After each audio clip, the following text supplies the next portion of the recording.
अस्सलाम वालेकुम नाज़रीन, मैं हूँ रामीन सैयद और आप देख रहे हैं प्रोग्राम द लास्ट स्टार। मेरे साथ मौजूद हैं सीनियर तज्ज़िया कर राव खालिद साहब। नाज़रीन, चेयरमैन पाकिस्तान पीपल्स पार्टी जहाँ एक तरफ जलसे कर रहे हैं, नून लीग को तनकीद का निशाना बना रहे हैं, बाबों की सियासत को दफन करने की बातें कर रहे हैं, बाबों की सियासत को मुल्क की तरक्की में रुकावट करार दे रहे हैं, फिर पुरानी सियासत के बजाय नई सियासत करने का बयानिया बना रहे हैं, वहीं पीपल्स पार्टी के अपने अंदर इख्तिलाफात की खबरें सामने आना शुरू हो गई हैं। पीपल्स पार्टी के अपने मोस्ट सीनियर और बुजुर्ग सियासतदान जनाब आसिफ अली जरदारी साहब की बिलावल भुट्टो के इस बयानी के खिलाफ स्टेटमेंट सामने आ गई। एक इंटरव्यू में उन्होंने कहा कि बिलावल भुट्टो अभी मुकम्मल ट्रेंड नहीं है, पढ़ा लिखा है, अच्छा बोलता है, लेकिन तजर्बा तो तजर्बा होता है।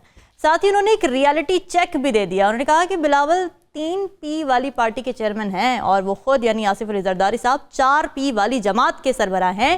बिलावल को टिकट भी वही देंगे। उसके बाद अब खबरें ये भी सामने आई कि बिलावल भुट्टो दुबई रवाना हो गए हैं, अनकरीब आसिफ अली जरदारी भी दुबई जाने वाले हैं। तो पीपल्स पार्टी के अंदर क्या खिचड़ी पक रही है, इस हवाले से प्रोग्राम के पहले हिस्से में बात करेंगे। राव खालिद साहब, ये हो रहा है, इतनी कॉन्ट्रडिक्शंस पाकिस्तान पीपल्स पार्टी के बयानिए में, किस तरह देख रहे हैं आप?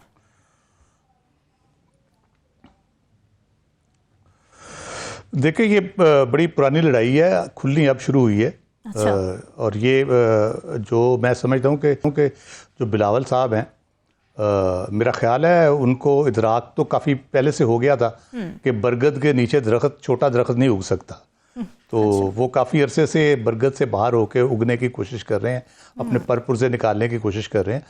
तो इस सिलसिला में जो पहली अटैम्प्ट हुई थी वो जब PTI की गवर्नमेंट बनी 2018 में, उसके इमीडिएटली आफ्टर दैट कि एक कोशिश की गई थी बड़े ताकतवर हलकों की तरफ से बिलावल साहब को ये रियलाइज़ कराने की कि अगर आप अपने वालिद मोहतरम के उनके साए से निकल आए बाहर और वो जो रेपुटेशन है उसको अपने आप से अलहदा कर लें तो आपके लिए बहुत बेहतर होगा। पीपल्स पार्टी एक बड़ी जमात है, उसकी रूट्स हैं पाकिस्तान के तकरीबन हर सूबे में हैं, अगरचे पॉपुलैरिटी कम हो गई है। तो आप बराह करम ये करें, तो हम चाहते हैं कि एक मजबूत जमात के तौर पे आप आएँ। ना सिर्फ पीपल्स पार्टी को बल्कि PMLN को भी कहा गया था कि अपनी लीडरशिप चेंज करें। शायद का खान अब्बासी साहब को उस वक्त पिच किया जा रहा था कि इनको आगे ले आएँ, या चौधरी निसार साहब हैं जैसे, तो उनको ले आएँ। तो ये उस वक्त एक हुई थी। बिलावल साहब के जहन में मेरा ख्याल है वो बात बैठ गई कि with the passage of time वो शायद उन्होंने रियलाइज़ भी किया हो, और वो उस वक्त जब उन्होंने अपने वालिद साहब से कन्फ्रंट किया इस बात पे या उनको कायल करने की कोशिश की तो वो तलखी हो गई थी उस वक्त। और बीच में आप अगर उस टाइम पे देखें तो बिलावल साहब दुबई जाके रूठ के बैठ गए थे। फिर काफ़ी अरसे बाद फिर वो आसिफ जरदारी साहब को, जी आसिफ जरदारी साहब को बड़ा गुस्सा था और उनकी जो स्टेटमेंट थी बुनियादी तौर पर वो कि आप तो 3 साल के लिए आते हैं और हमारे साथ ना करें, हम आपकी ईंट से ईंट बजा देंगे, वो उस बैकग्राउंड में थी कि उनको था कि मेरे बच्चे को गुमराह कर रहे हैं ये और उनको वरगला रहे हैं। तो उस बुनियाद पे उन्होंने वो दिया था। वो खुद भी फिर उनको बाहर जाके बैठना पड़ा। तो नहीं है, वो उस वक्त ये चीजें चल रही थी। बच्चे तो नहीं है, बच्चा क्यों समझ रहे हैं जरदारी साहब? जी बिल्कुल बिल्कुल बिल्कुल, हाँ बच्चा नहीं समझना चाहिए। और वो बेनज़ीर भुट्टो ने उनकी तरबियत की है। बिलावल जो है वो बाप के साथ तो बहुत कम अभी आके, यानी 2007 के बाद जब मोहतरमा की शहादत हो गई तो उसके बाद वो कह ले कि वो आए उसमें। और एक चीज़ और मैं बता दूं आप बैकग्राउंड के तौर पे, मोहतरमा बेनज़ीर भुट्टो जो हैं वो भी आसिफ अली जरदारी साहब की सियासत से बड़ी शाकी रहती थी। अच्छा। और वो उनको कहती थी कि आप इस किस्म के काम ना करें, क्योंकि आसिफ अली जरदारी थे जिन्होंने मोहतरमा बेनज़ीर भुट्टो को ये कायल किया जब 80-90 में उनकी हुकूमत गई। और ये ऑन रिकॉर्ड है, बहुत से लोग इसके गवाह हैं और बहुत से जर्नलिस्टों ने इसके बारे में बात भी की हुई है। जुगनू मोहसिन बड़ी मारूफ जर्नलिस्ट रही हैं, अब MPA भी रही पंजाब में। नजम सेठी साहब की जो बेगम है, उन्होंने ऑन रिकॉर्ड ये बात की हुई है कि बेनज़ीर से जब उनकी डिस्कशन हुई इस बारे में तो वो कन्विंस थी कि अगर मियाँ नवाज शरीफ का मुकाबला करना है तो हमें माली तौर पे मुस्तहकम होना चाहिए, ज़रा माल शाल ठीक होना चाहिए आपके पास। तो वो शाकी रहती थी। तो वो अभी वही मरहला बिलावल पे भी आया हुआ है। तो हुआ ये है कि अभी जब ये 16 माह की जो हुकूमत हुई उसका जो नतीजा निकला वो सबको पता है। अब उसकी वजह से वो इंतखाब से भी ये भाग रहे हैं सारे। पंजाब में भागे, KP में भागे, अभी फिर नेशनल इलेक्शन पे देखे क्या इनका रवैया होता है। तो उसके बाद भी एक मरहला है, अब उस पर भी बड़े हमारे बरखुरदार भी हैं, अच्छे एंकर भी हैं। ईसा नकवी उन्होंने वीलॉग भी किया था और अपने प्रोग्राम में भी जिक्र कर चुके हैं कि जब फौरन बाद बिलावल भुट्टो से मुलाकात की कोशिश की पीपीपी के लीडर्स ने, तो उन्होंने कहा द हाउस इज क्लोज्ड, कि वो नहीं मिलना चाहते किसी से। और पता ये चला, शुनीद ये है, आई एम नॉट श्योर, शुनीद ये है कि उनकी वालिद साहब से शदीद तकरार हुई इस बात पे कि आप क्या सियासत कर रहे हैं, मेरा तो मुस्तकबिल का आपने पूरा चांस ही ख़त्म करके रख दिया है ये 16 माह की हुकूमत में हमें डाल के। तो वो काफ़ी उस वक्त से तलखी ये चल रही है। अब वो अपनी सियासत का रुख चेंज करना चाह रहे हैं, तो वो उसमें भी रुकावट आ रही है। और ये बात ये गुड कॉप बैड कॉप वाली कहानी नहीं है जो कहा जाता है ना कि जैसे मियाँ साहब, बड़े मियाँ साहब और छोटे मियाँ साहब जो करते हैं आपस में, जी बिल्कुल, ये सीरियस मैटर है। क्योंकि आप देखें बीच में आसिफ जरदारी साहब ने 2 दफ़ा कोशिश की आसफा बीबी को लॉन्च करने की, और उनके यानी बड़ा था कि उनको आसफा को मैदान में लाया जाए, उनको लॉन्च किया जाए, बिलावल को थोड़ा सा बैक स्टेज पे रखा जाए। तो वो हाँ जी वो प्रॉपर तरीके से हुआ नहीं। अब शायद वो करने की कोशिश करें जिस तरह से कल उन्होंने दावा किया। तो ये कुछ बड़ी सीरियस चीज़ है, लेकिन ये इलेक्शन के करीब आके और इस मौके के ऊपर मेरा ख्याल है कि बड़ी डैमेजिंग होगी। और आसिफ अली जरदारी साहब को वो ठीक कहते हैं, जो आसिफ अली जरदारी साहब ने सियासत की है, आप उसका नतीजा देखें। चारों सूबों की जंजीर क्या उसकी हर वो कड़ी निकल गई है और एक कड़ी रह गई सिंध तक, यानी वो जंजीर तोड़ के रख दी सारी। तो इस सियासत को कौन कहता है कि ये बहुत आला सियासत है? ये हमारी रिवायती सियासत हो सकती है, डार्क पॉलिटिक्स में उसको कहता हूँ। अच्छा। जिसमें दौड़ तोड़ जोड़, लोटे खरीदो, इधर से खींचो, चार को इधर से खींचो। सिंध में आपका सुर रसूख है, आप लोगों को इन्फ्लुएंस करके उनके मुकदमे करने करके अपनी पार्टी में शामिल कर लो। बताएं कि क्या आसिफ अली जरदारी साहब के पास और कोई ऑप्शन है बिलावल भुट्टो जरदारी को? जाहिर है वो उन्होंने कल स्टेटमेंट में भी कहा है कि मैं उनको नाराज नहीं कर सकता, अगर नाराज होकर बैठ गया तो मैं क्या करूंगा। तो आपको लगता है कि he would have to come to his terms, Bilawal Bhutto's terms ultimately, और हो सकता है उसमें कोई सक्सेस हासिल कर पाए, क्योंकि आसिफ अली जरदारी के पास और कोई चारा नहीं है, अगर तो नहीं है। जी बड़ी बड़ी सही आपने पॉइंट उठाया है। यकीनन ऑप्शन नहीं है, आसफा भुट्टो की ऑप्शन है, लेकिन बिलावल भुट्टो को माइनस करके इस स्टेज के ऊपर एक तो फेज आउट होना होता है ना, आप आहिस्ता आहिस्ता निकल जाएं, वो खुद कर ले कि जी मैं अब नहीं करना चाहता सियासत। या तो इस स्टेज पे जब वो face of the people's party है और बहुत ज्यादा उन्होंने पीपल्स पार्टी में जान डाली है, सच्ची बात है। पंजाब की हद तक भी उनका काफी उन्होंने काम किया, केपी में उनके जलसे बड़े अच्छे हुए हैं, तो वो अच्छी लीडरशिप के तौर पे वो अच्छा वो चल रहे हैं।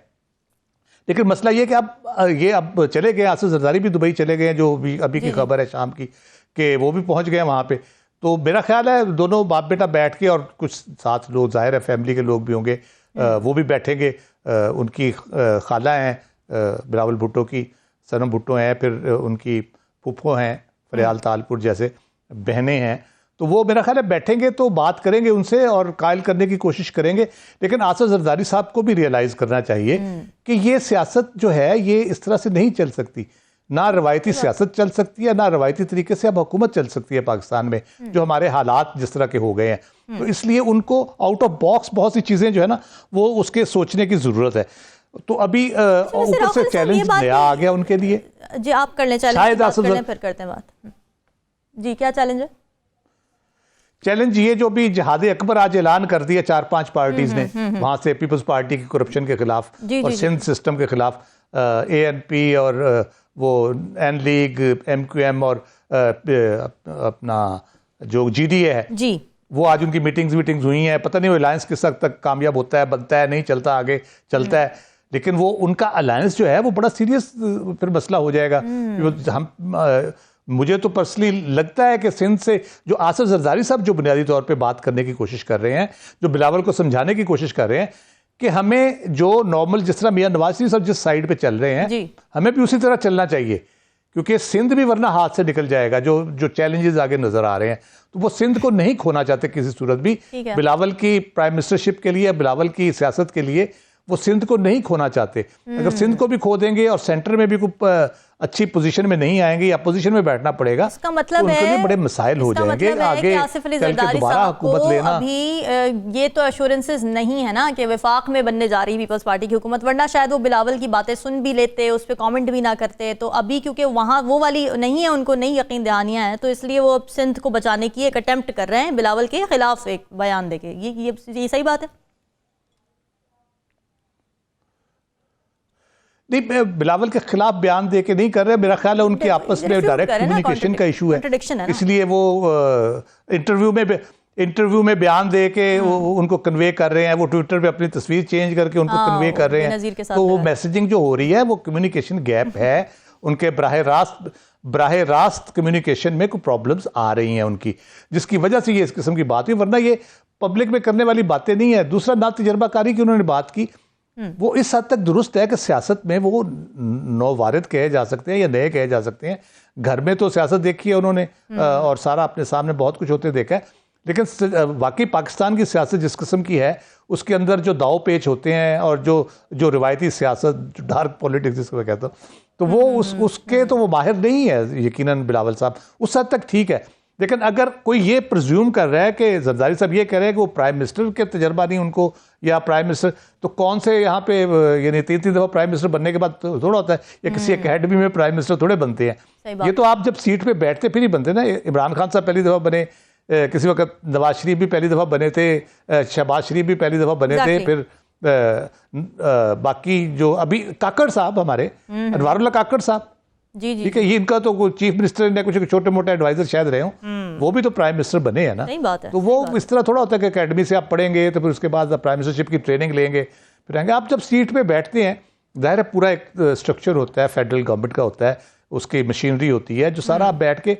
आहिस्ता आहिस्ता हो जाते हैं। फिर वज़ीर ख़ारिजा की भी तो पोस्ट उनको मिली ना, वो भी तो तजुर्बे के लिए एक अच्छा पोर्टफोलियो था, उसमें भी काफ़ी कुछ सीखने को मिला। तो ज़ाहिर है उससे आगे बात बढ़ सकती है, क्यों नहीं बढ़ सकती? ये तो बड़ी एजिस्ट बात है ना कि सिर्फ बुजुर्ग सियासतदान ही बन सकते हैं प्राइम मिनिस्टर, कोई एज ग्रुप को ले लिया जाए, स्पेसिफिक कर दिया जाए। एग्जैक्टली। देखिए, ट्रेडिशनली तो उनके नाना वज़ीर ख़ारिजा थे, फिर वो प्राइम मिनिस्टर बने, फिर जो वालदा थी वो अपने वालिद के साथ, जुल्फ़िकार अली भुट्टो के साथ फॉरेन अफेयर्स में उन्होंने उनकी ट्रेनिंग की खुद अपने तौर पे उनकी। फिर बेनज़ीर ने तो एक्चुअली रेजिस्टेंस पॉलिटिक्स, जो मज़ाहमती सियासत की है उन्होंने, उसकी वजह से वो बहुत ग्रूम हुई। फिर बेगम नुसरत भुट्टो, ज़ाहिर है वो बड़ी बहुत कदावर शख्सियत थी सियासी तौर पर भी, उनकी वजह से भी उनको बहुत लर्निंग का मौका मिला। तो वो तो आगे फिर बिलावल पे भी यकीनन उसका, तो ये एक ऐसा नहीं है कि बिलावल को कहे कि जी वो उसको प्राइम मिनिस्टर बना देंगे तो वो शायद कोई आके कोई प्राइम मिनिस्टर हाउस में कोई ऊंच नीच हो जाएगी या कोई वहाँ खिलौने तोड़ने शुरू कर देंगे आके। वो मैच्योर, उनके पास है ना, जरदारी साहब का तजुर्बा है, 35, जरूरी थोड़ी है कि तजुर्बे से मैच्योर आदमी है और उनको उतनी उम्र तक पहुंचना पड़ेगा। वो अब बड़ी उम्र के बंदे से मशवरा कर सकते हैं, एडवाइस ले सकते हैं, इस तरह चल सकता है काम। बिल्कुल, पार्टी भी तो चला रहे हैं ना जी, पार्टी चल रही है ना, वो पार्टी यानी एक बड़ी पार्टी है, उसको चलाना भी तो कोई आसान काम नहीं है। फिर वो जब बात करते हैं, जो जिस ढंग से वो बात करते हैं, आसिफ जरदारी साहब भी उनकी वो तकरीर के कायल हैं, तो वो समझ आती है कि अंडरस्टैंडिंग है, उनको इश्यूज़ की भी अंडरस्टैंडिंग है, चीज़ों की भी अंडरस्टैंडिंग है। थोड़ा गुस्से वाले हैं तो हुकूमत में आके थोड़ा सा गुस्सा भी ठंडा पड़ जाएगा और वो अच्छे तरीके से चलना शुरू कर देंगे। ठीक है, ठीक है नाज़रीन, डिस्कशन का सिलसिला ब्रेक का, स्टे विद अस।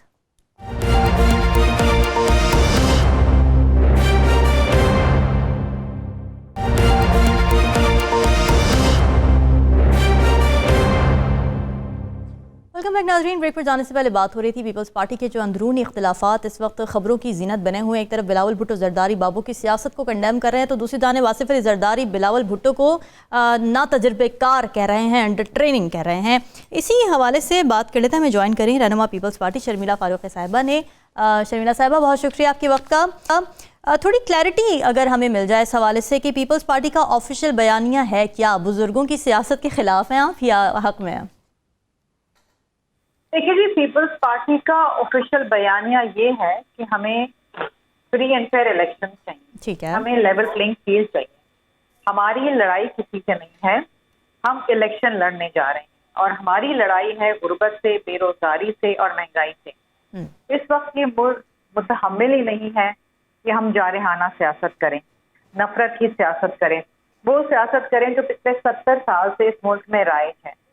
और बिलावल भुट्टो जरदारी साहब का भी यही मौक़िफ़ है कि वो जो बुजुर्ग सियासतदान जो पिछले 70 साल से हर इलेक्शन में और हर इलेक्शन के बाद और हर इलेक्शन के दौरान जारहाना सियासत करते हैं, सियासी इंतकामी कार्रवाइयों की बात करते हैं। और हमने देखा इस मुल्क के अंदर एक चेकर्ड हिस्ट्री रही है आमिराना दौर जी। हर कुछ अरसे बाद एक आमिराना दौर आ जाता है, तवील अरसे का, फिर कुछ अरसे जमहूरियत चलती है, फिर एक आमिराना दौर आ जाता है, कभी सिलेक्शन हो जाती है, कभी प्राइम मिनिस्टर शहीद हो जाते हैं, कभी फांसी चढ़ा दी जाती है। इस किस्म की सियासत का खात्मा होना चाहिए। और उन्होंने तमाम जो बुजुर्ग सियासतदान है उनको यही मशवरा दिया है कि आगे की जानिब देखें, ठीक है, आपस में मिलके काम करें, और अगर ऐसा नहीं कर सकते तो फिर वो अपने घर बैठ जाएं। ठीक है। देखें, जो नौजवान की आदत होती है ना, उसके दिल में पाकिस्तान के लिए दर्द भी है, पाकिस्तान की आवाम के लिए मोहब्बत भी है, और उनके मसाइल हल करने का जज्बा भी है। उन्होंने ये सियासत देखी है, लेकिन वो इस किस्म की सियासत को मजीद फरोग नहीं देना चाहते। वो समझते हैं कि आज से पाकिस्तान के अंदर जो नौजवान पाकिस्तानियों के जो मसाइल हैं उनको फौरी हल होना चाहिए, उनके लिए out of the box solution होनी चाहिए।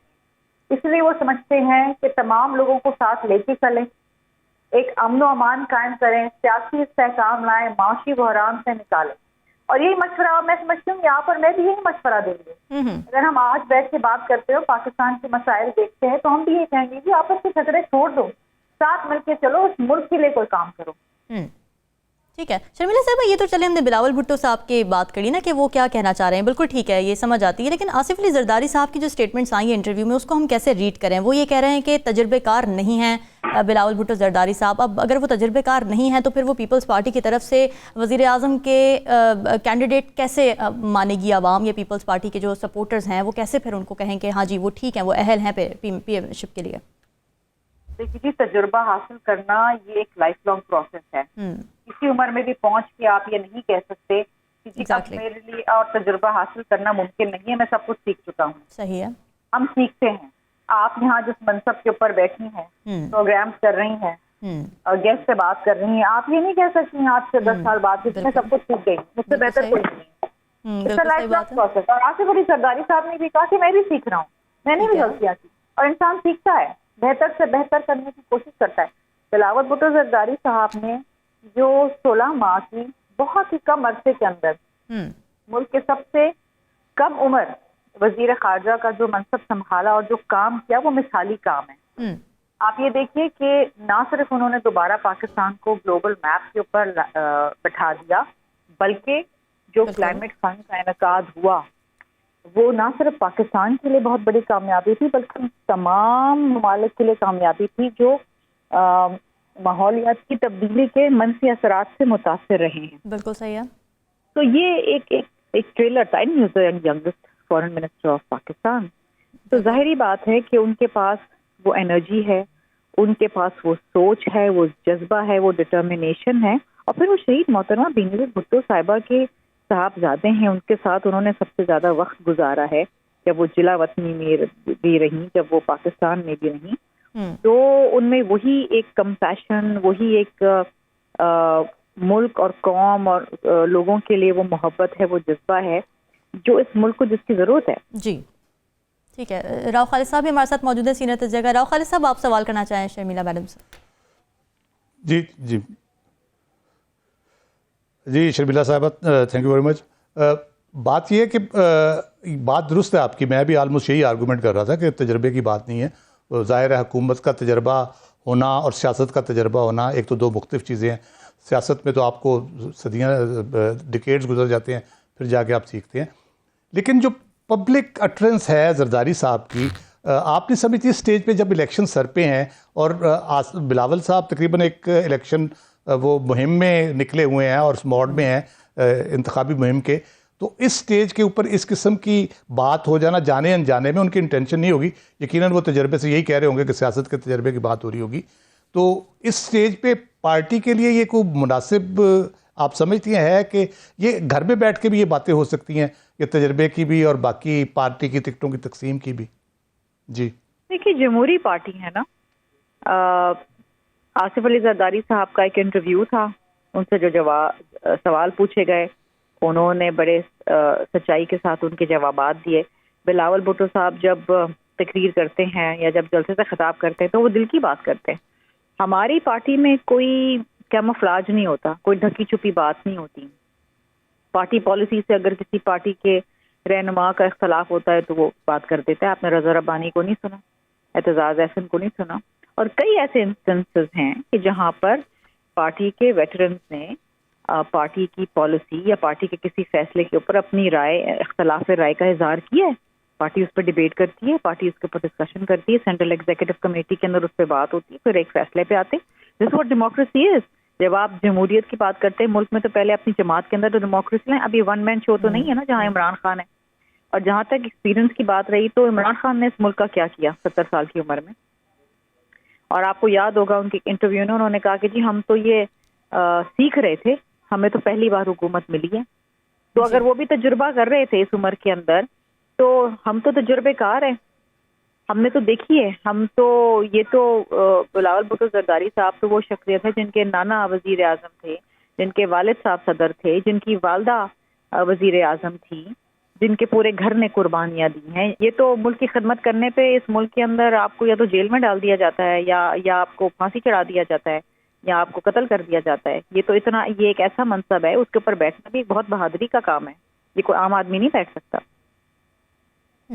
ठीक है। और शर्मिला साहब अभी तो आप ये समझती है कि जो वर्कर है पीपल्स पार्टी का, जी राव खालिद साहब, तो शर्मिला साहबा आप ये समझती हैं कि जो पार्टी का वर्कर या पार्टी की जो बाकी क़यादत है उसको कोई गलत मैसेजिंग नहीं जाएगी इससे और कोई इतना फ़र्क नहीं पड़ेगा इन चीज़ों से अगर पब्लिक डिबेट भी होती है? हम कुछ अर्से ये ट्रेंड देख रहे हैं कि पब्लिक में बात की जाती है और सीईसी की बात भी पब्लिक में आगे की जाती है, उस तरह से नहीं होती अंदर खाने जिसको कहते हैं। हमारे जो जियाले हैं ना, हमारे जियाले भी अपनी लीडरशिप से कभी कभार इख्तलाफ कर देते हैं और हम उनकी राय का एहतराम करते हैं।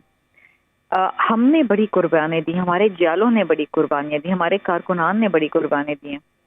हर चौथे घर के अंदर तो शहादत है, लेकिन फिर भी उनकी जनरेशन दर जनरेशन आज भी पीपल्स पार्टी के साथ है। भुट्टो के नाम पे वोट देते हैं। क्यों देते हैं? कुर्बानियाँ दी है ना इस मुल्क की खातिर। और कौन लीडर है जो इस मुल्क में जिसने कुर्बानियाँ दी हैं? कौन? आप मुझे किसी और जमात का कोई और लीडर बता दें जिसने इस मुल्क के लिए अपनी जान का नजराना दिया। अल्टीमेट सेक्रीफाइस है ना, कौन देता है? सब कहते हैं सबसे पहले जान सबसे कीमती होती, कौन देता है जान दी इस मुल्क की खातिर, जमहूरियत की खातिर, आवाम की खातिर? कौन देता है? सबको अपने बच्चे, अपना घर प्यारे हैं और जिनके पास वसाइल हैं वो तो कहते जी अपनी जान बचाओ, बाकी जिसका जो है वो संभालता फिरे। तो ये एक बहुत बड़ी जिम्मेदारी है और हमारे जो कारकुनान है वो समझते हैं कि किस जिम्मेदारी के साथ, किस जुर्रत के साथ और किस जज्बे के साथ बिलावल भुट्टो जरदारी साहब काम कर रहे हैं। शर्मिला साहबा, बिलावल भुट्टो जरदारी नून लीग को महंगाई लीग का नाम दे रहे हैं। अब नून लीग इस पर ये कह रही है कि जी आप तो 16 माह की हुकूमत का पार्ट एंड पार्सल थे, आप तो वजीर खारजा थे उस गवर्नमेंट का, तो आप ये कैसे उस बोझ को बांटने से इनकार कर सकते हैं जो उस वक्त की पॉलिसीज़ का आया है आज की आवाम पर? इलेक्शन कैंपेन में ये बयानिया कि नून लीग की वजह से महंगाई है, आप समझती हैं कि ये अप्रोच आपको फ़ायदा देगी पीपल्स पार्टी को? देखिए, फायदे नुकसान की बात नहीं है, बात हकीकत की है। अच्छा, हम उस कोalition के अंदर पार्टनर्स थे और हमारी 10 वजारतें थी। बिल्कुल ये एक 100% दुरुस्त बात है कि वो महंगाई लीग थी। हमने तो एक लॉन्ग मार्च करी थी महंगाई के खिलाफ। हमने तो वोट ऑफ नो कॉन्फिडेंस लेकर आए थे बिकॉज इमरान खान ने इस मुल्क को उस नहज पे पहुंचा दिया था जहां मुल्क डिफॉल्ट करने वाला था। महंगाई अरूज पे थी, बेरोजगारी अरूज पे थी, गुर्बत अरूज पे थी। हम तो चाहते थे कि आवाम के मसाइल हल हों। जब वजीर आजम बनाया शहबाज शरीफ साहब को तो हमारी बड़ी उम्मीदें थी उनसे कि वो इस मुल्क के लिए कुछ काम कर जाएंगे, लेकिन अनफॉर्चुनेटली ऐसा नहीं हुआ।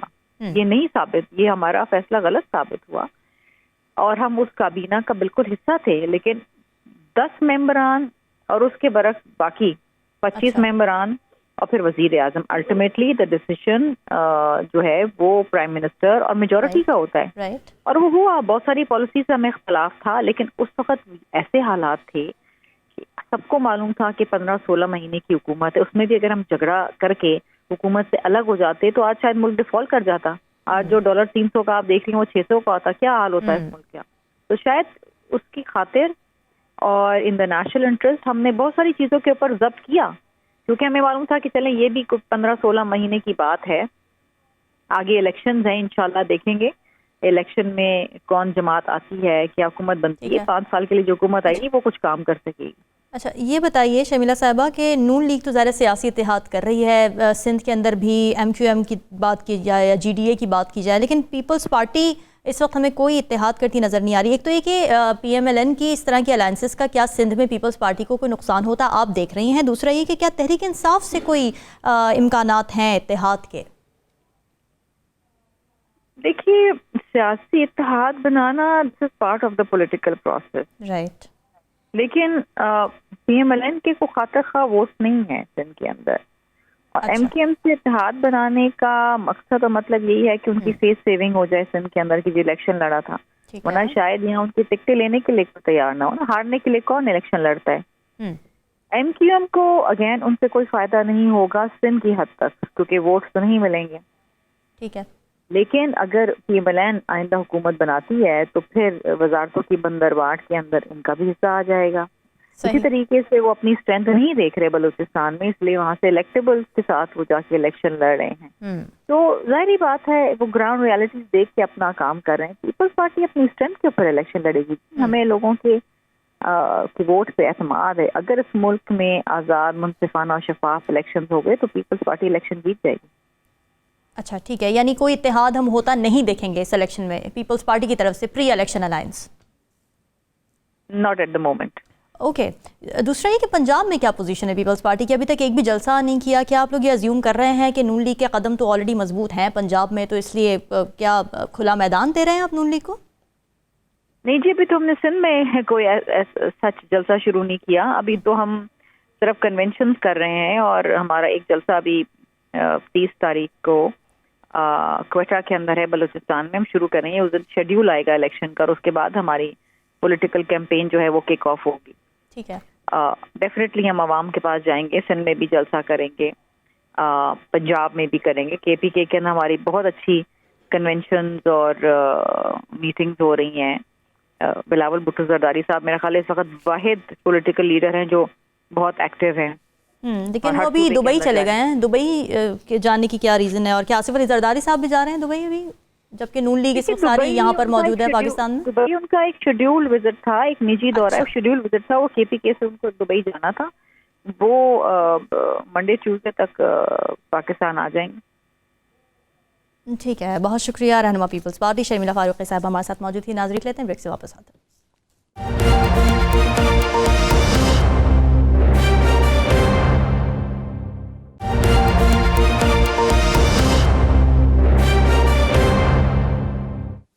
वेलकम बैक नाजरीन। मुल्क में इंतखाबात का बिगल बच चुका है और तमाम ही सियासी जमातें अपने अपने तौर पर बयानियाँ बनाती नज़र आ रही हैं, सियासी जोड़ तोड़ करती हुई नज़र आ रही हैं। जहाँ एक तरफ पीपल्स पार्टी अवामी राब्ता मुहिम चला रही है, जल्द से जुलूस किए जा रहे हैं, वहाँ दूसरी जानब नून लीग को अगर हम देखें, ऑब्जर्व करें तो वो इलेक्टिवल्स की तलाश में नज़र आ रहे हैं, मुख्तलिफ अलायंसेस बनाते हुए नज़र आ रहे हैं। GDA के साथ अलायंस बना लिया है, BAP के साथ अलायंस बना लिया, MQM के साथ अलायंस की खबरें भी सामने आईं। उसके अलावा फिर पंजाब में बड़ी अक्सरियत लेने की बातें की जा रही। राना सनाउल्लाह साहब की जानिब से स्टेटमेंट आई कि 125 सीटें ली जाएंगी, जबकि आसिफ अली जरदारी साहब इसके अगेंस्ट बात ये करते हैं कि जी कोई भी जमात अक्सरियत हासिल नहीं कर सकेगी और मखलूत हुकूमत ही बनेगी। नून लीग के पॉइंट ऑफ व्यू को जानने के लिए हमें इस वक्त ज्वाइन किया है कैसर अहमद शेख साहब, रहनुमा नून लीग हैं। सर बहुत शुक्रिया आपके वक्त का। सर, अवाम के बजाय जमातों के पास जा रहे हैं इस वक्त आप लोग, ये ऑप्टिक्स कैसे हैं और अवाम में आखिर आप कब जाएंगे, क्या बयानियाँ बनाएंगे, ज़रा बताएं हमें। बिस्मिल्लाहिर्रहमानिर्रहीम। मैं कल लाहौर में मियाँ शहबाज शरीफ साहब से मेरी 1-to-1 मुलाकात हुई तफसील से, और मैं आपको बताऊं कि असल में इलेक्शन स्केड्यूल के बाद जो है ना अवाम के पास जाया जाता है। पहले जो टिकटों का फैसला होता है, अच्छा। या जो मुख्तलिफ अलायंसेज है जैसे आपने कहा, जी। तो ये देखिए ना तमाम लोग मुस्लिम लीग को अप्रोच कर रहे हैं, क्योंकि वो देख रहे हैं कि मुस्लिम लीग के साथ है ना, वादे अक्सरियत के साथ मुस्लिम लीग की अक्सरियत नज़र आ रही है। तो इन मामलात पे मैंने कल तफसील से बात की अपने पूरे एरिया में, जो टिकटों के बारे में डिस्कस किया कि किन का पोटेंशियल है, कौन से कैंडिडेटों का ज़्यादा वो अपॉर्चुनिटी है या आवाम में या पब्लिक में, वो उनके लिए बात हो रही है। तो देखिए तमाम पार्टियां, अभी बहुत बड़ी ब्रेक थ्रू हुई MQM के साथ, GDA के साथ, बाप पार्टी के साथ बलूचिस्तान में। लेकिन कैसर साहब, इन इलेक्टेबल्स की आपको क्यों जरूरत पड़ रही है? हमने तो ये सुना था कि ज़ाहिर है नवाज शरीफ साहब वापस आएंगे, स्ट्रॉन्ग बयानिया बनेगा, पार्टी होगी इकट्ठी, लोग होंगे खुश और फिर चल से चल पार्टी ज़बरदस्त हो जाएगी। लेकिन ऐसा नज़र नहीं आ रहा। क्या इस सियासी कमज़ोरी इसको कह सकते हैं, जैसे कि आपके सियासी मुखालिफिन ये बयानिया बना रहे हैं? देखिए, अगर जो भी इलेक्शनों को समझता है ना, इसकी साइंस समझता है। मैं अभी 7वां इलेक्शन कंटेस्ट करने जा रहा हूँ 31 ईयर से। तो ये कहना, देखिए हर हल्के में 2-4 लोग होते हैं जो कि पॉपुलर होते हैं, उन्हीं में से उनको आप इलेक्टेबल कह लें, उनको ये कह लें कि वो आवाम के करीब हैं, उनके दुख दर्द में शिरकत करते हैं, उनके मामलात में उनको पता होता है। गहरा खासकर दूर दराज इलाकों में इतना आसान नहीं है। देखिए मेरा इलाके में 180 देहात हैं, शहर भी है। तो ये, और अगर मैं गाड़ी पे जाऊं और 2 घंटे गाड़ी चलाता रहूं तो तब भी मेरा वो आखिरी हल्का 5 जिलों को टच कर रहा है मेरा। अच्छा, एक हल्का MNA का। तो ये एक बड़ा लंबा चौड़ा इतना आसान नहीं होता। आवाम तो देखिए ना, इन 180 देहातों में चंद आपको लोग मिलेंगे, यानी बड़े इकट्ठी अक्सरियत तो एक जगह नहीं आप के उनको एड्रेस कर लें। ज़रूर हम जलसे करेंगे, लेकिन इलेक्टेबल की बहुत अहमियत है, खासकर देहाती इलाकों में। और ये आपने देखा कि पिछली बार मेरे हल्के के, मेरे इलाके के 6 ज़िलों में, जिनमें हाफजाबाद, चंडियोट, जंग और मियांवाली, बखर, खुशाब, ये 6 ज़िलों में से सिर्फ PMLN की एक सीट निकली है, चंडियोट की, हमारी सीट जो हुई है। बाकी 6 ज़िलों में से इलेक्टेबल चले गए PTI के साथ। इलेक्टेबल देखते हैं कि हवा का रुख किधर है, और उनकी एक अपनी अहमियत होती है। वो भी पार्टी एक छोटी छोटी पार्टी होती है इलेक्टेबल अपनी जगह पे। तो वो देखिए ना, वो अब बलूचिस्तान में आपने देखा बाप पार्टी, वो सारे लोग इलेक्टेबल हैं। कैसर साहब, ये थोड़ा रिस्की नहीं है? ये रिस्की नहीं है क्योंकि वही पार्टीज हैं जो 2018 में PTI के साथ थी। उसके बाद 2022 में क्या हुआ, किस तरह साथ छोड़े गए, आपके साथ इत्तेहाद हुए, वो भी हम सब ने देखा। आपको नहीं लगता है कि ये रिपीट हो सकता है पैटर्न? नून लीग को नुकसान हो सकता है इसका अल्टीमेटली आगे जाके? नुकसान तो देखिए, या तो फिर शऊर आए, इतनी हम एजुकेट करें लोगों को। मैं आपको हकीकत की तरफ ग्राउंड रियलिटी की तरफ लेके जा रहा हूँ। बाकी तो टीवी पे, मीडिया पे हम सुनते हैं ये पार्टियों के बारे में। पार्टियां अपनी जगह पे अहम हैं, लेकिन उन लोगों की 10-15-20% से ऊपर वोट नहीं लेते जो इलेक्ट होते हैं ना, बाकी वोट उनके अपने होते हैं। तो मिल के जो कामयाबी होती है ना दोनों की, पार्टी की भी वोट होते हैं और फिर उन लोगों के अपने बहुत अरसे से वो काम कर रहे हैं लोगों के लिए, उनके भी वोट होते हैं। और यही इलेक्टेबल हर पार्टी की ख्वाहिश होती है कि वो इलेक्टेबल उनकी तरफ आ जाएं। और ये कहना कि उनकी अहमियत नहीं है, या देखिए, या तो या पार्टियां इतनी ज्यादा हो जाएं आपके यहाँ, आप PTI का आप बताइए कि सब लोग तो उसको छोड़ के चले गए। जरा उन्होंने ट्रेंड देखा तो उनके अपने आज असद उमर साहब जो कि उनका राइट हैंड है, आप बताइए कि वो बुनियादी रुकनियत से भी हट गए।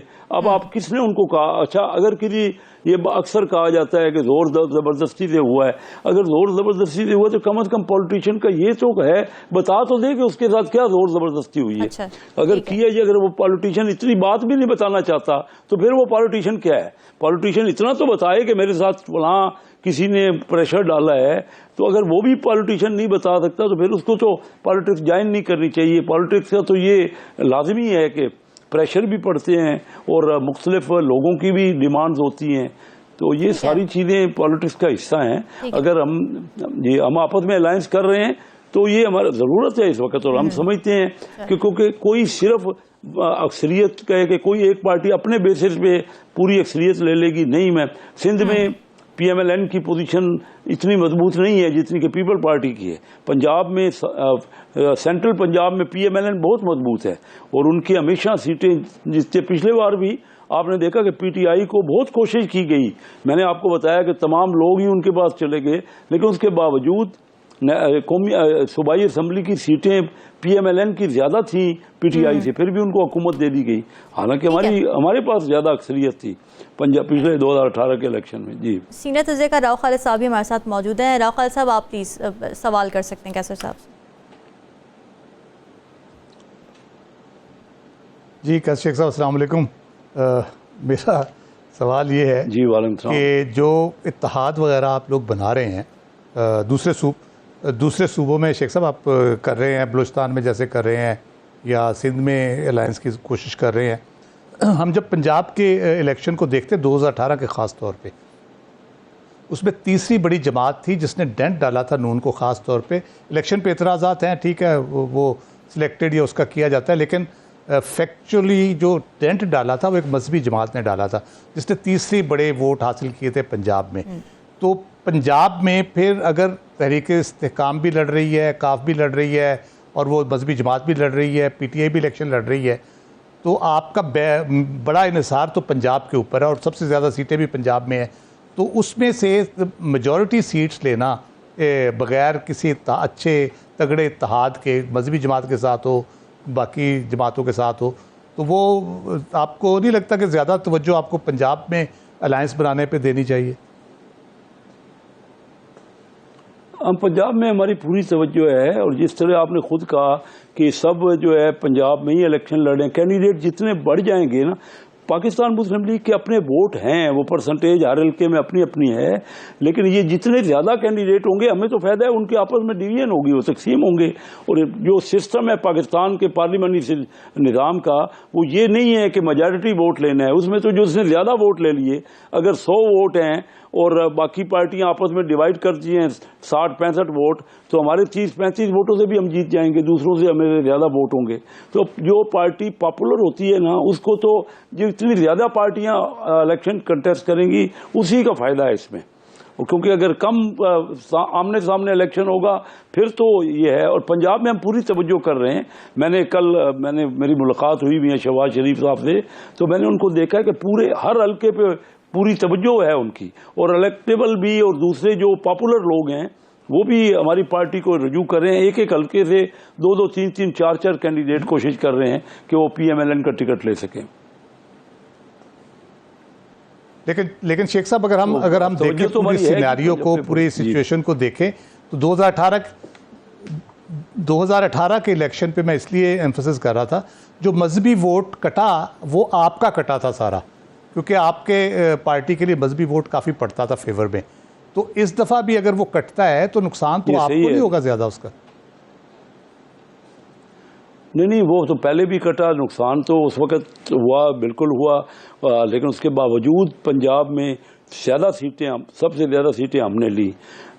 आज जो तहरीक इस्तेहकाम पार्टी बनी है वो तो PTI से निकल के बनी है ना, उनका वोट आपस में एक दूसरे ने डिवाइड करना है वोट उन्होंने, और इसमें और जितनी पार्टियां भी आएंगी वो वोट वही तकसीम होगा। PMLN एक पुरानी पार्टी है ना, पीपल पार्टी के पंजाब में अब वो पोजीशन नहीं है। साउथ पंजाब के अलावा उनकी 1-2 हल्के होंगे जिनसे वो सीट के तवक्को करते हैं, अदरवाइज पीपल पार्टी की अब पंजाब में जो है ना, जो बड़ा सूबा है उसमें उसकी पोजीशन नहीं है। और ज़रूर वोट आप दुरुस्त कह रहे हैं, लेकिन फिर भी मेजॉरिटी वोट PMLN के पास जाएंगे और इंशाल्लाह ज़्यादा सीटें PMLN जीतेगी इस इलेक्शन में। और बिल्कुल फेयर इलेक्शन होने चाहिए, सबको मौका मिलना चाहिए और नज़र आने चाहिए कि फेयर हो रहे हैं। अगर देखिए रिज़ल्ट जो है ना, सब पार्टियों को तस्लीम करना होंगे, क्योंकि अगर हमने रिजल्ट भी यही हुआ है, पॉलिटिकल टर्माइल ही ख़त्म नहीं हो रहा हमारे मुल्क में। इलेक्शन बिल्कुल साफ़ सुथरे होने चाहिए और उसका परसेप्शन भी यही होना चाहिए, और सबको पॉलिटिकल पार्टियों को पहले चार्टर ऑफ डेमोक्रेसी एक किस्म का करके, जिस तरह पीपल पार्टी और मुस्लिम लीग में है नवाज में, कि चार्टर ऑफ डेमोक्रेसी किया और हम आपस में कोई किसी को इतराज़ है तो पार्टियां आपस में करें, ये ना कहें कि लेवल प्लेइंग फील्ड नहीं मिल रही। कौन नहीं दे रहा? क्या इलेक्शन कमीशन नहीं दे रहा? तो उनके पास जाएं। अगर कोई पॉलिटिकल पार्टी उनसे कोई शिकायत है तो आपस में बैठ जाएं। यही तमाम दुनिया में जो जमहूरियत की मामलात इसी तरह चलते हैं। ठीक है, बहुत शुक्रिया रहनुमा नून लीग कैसर अहमद शेख साहब हमारे साथ मौजूद। डिस्कशन आपने सुनी, हमें दीजिए इजाज़त। अल्लाह हाफ़िज़।